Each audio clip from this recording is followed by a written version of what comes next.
नमस्कार। मेरी चैनल में आप सभी का बेहद स्वागत है। क्या आप कभी किसी कठिन फैसले में उलझ से गए हैं? क्या कभी मन में कोई ऐसा सवाल आया है जिसे आप भगवान से पूछना चाहते हो और आप चाहते हो कि क्या सही है क्या गलत, आपको क्या करना चाहिए, ये आपको कोई आकर बता दे? अगर हाँ, तो आज हम आपसे बात करेंगे एक ऐसे ही दिव्य माध्यम के बारे में जो न सिर्फ आपके प्रश्नों का उत्तर देता है, बल्कि श्री राम जी के आशीर्वाद से आपको सही मार्ग भी दिखाता है। इसका नाम है रामशला का प्रश्नावली। आइए जानते हैं इसकी गहराई, इसकी शक्ति और इसका उपयोग। इसे सुनने से पहले आप मेरे चैनल को लाइक और सब्सक्राइब कर दीजिए और कमेंट बॉक्स में जय श्री राम तो ज़रूर लिख दीजिएगा। तो चलिए आइए शुरू करते हैं। रामशला का प्रश्नावली एक आध्यात्मिक यंत्र है जिसे गोस्वामी तुलसीदास जी ने रामचरितमानस में शामिल किया था। यह एक 15 और 15 अक्षरों की तालिका है जिसमें हर अक्षर किसी न किसी चौपाई से जुड़ा हुआ होता है। इस प्रश्नावली का प्रयोग तब किया जाता है जब जीवन में कोई उलझन आ गई हो, आप कोई निर्णय ना ले पा रहे हो और या फिर आप भविष्य को जानने की जिज्ञासा रखते हो। यह हमारे मन के प्रश्नों का उत्तर रामचरितमानस की चौपाइयों के माध्यम से देती है।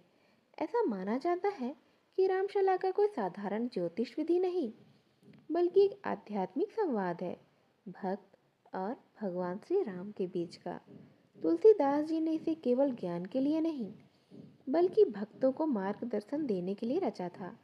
जहाँ ज्योतिष गणना पर आधारित होता है, वहीं रामशला का पूर्णतः श्रद्धा, विश्वास और भक्ति पर आधारित होता है।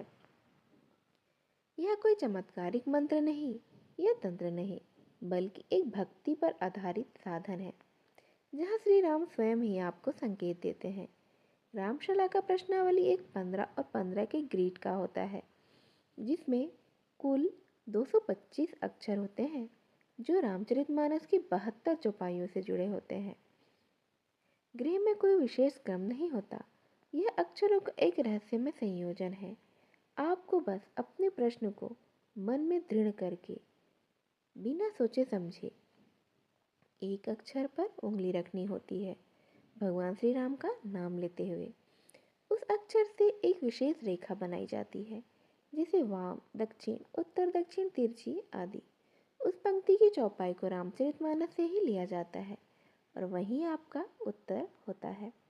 चलिए जानते हैं इसे कैसे प्रयोग करना होता है। शांत और एकाग्रचित होकर बैठ जाइए। श्री राम का स्मरण करिए। मन में आपका प्रश्न बिल्कुल स्पष्ट रूप से होना चाहिए। फिर आप रामशलाका की ग्रिड के सामने जाएं, आंखें बंद करें, भगवान का नाम लेते हुए किसी भी एक अक्षर पर अपनी उंगली रख दें।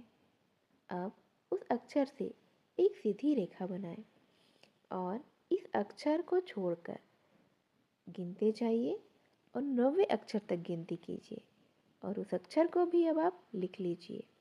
अर्थात जिस पर आपने उंगली रखी थी उस अक्षर को एक कागज पर लिख लीजिए, उसके बाद के 90 अक्षर को भी कागज पर लिख लीजिए और फिर उसके 90 अक्षर को, अर्थात इस तरह से आप हर 90 अक्षर को लेते जाइए और उसे लिखते जाइए।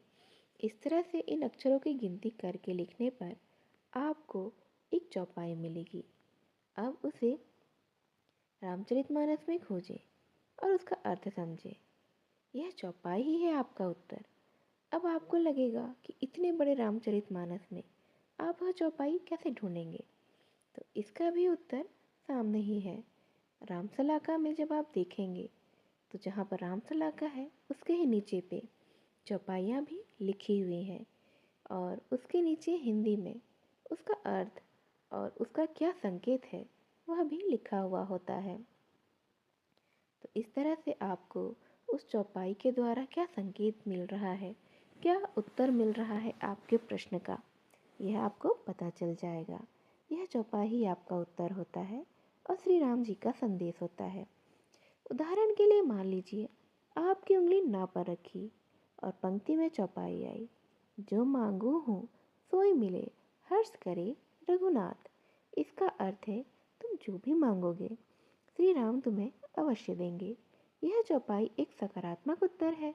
इसका अर्थ यह है कि आपकी इच्छाएं जरूर पूरी होंगी। एक बात का ध्यान अवश्य रखें, कभी भी इस खेल का मजाक में उपयोग ना करें।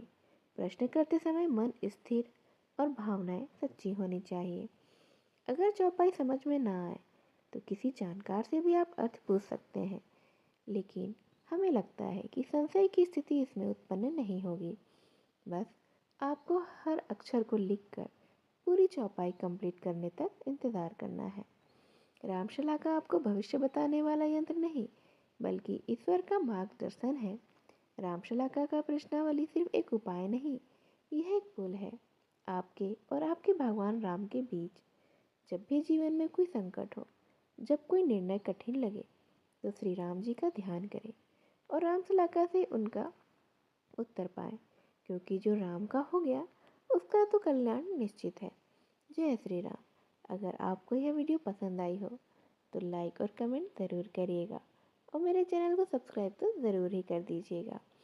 क्या आप भी अपने प्रश्नों का उत्तर जानने के लिए श्री राम शलाका का उपयोग करेंगे? यदि हाँ तो हमें ज़रूर बताइएगा कि आपको क्या सही मार्गदर्शन मिला या नहीं मिला। मेरी इस वीडियो को यहाँ तक ध्यान से सुनने के लिए आप सभी का बेहद धन्यवाद। नमस्कार।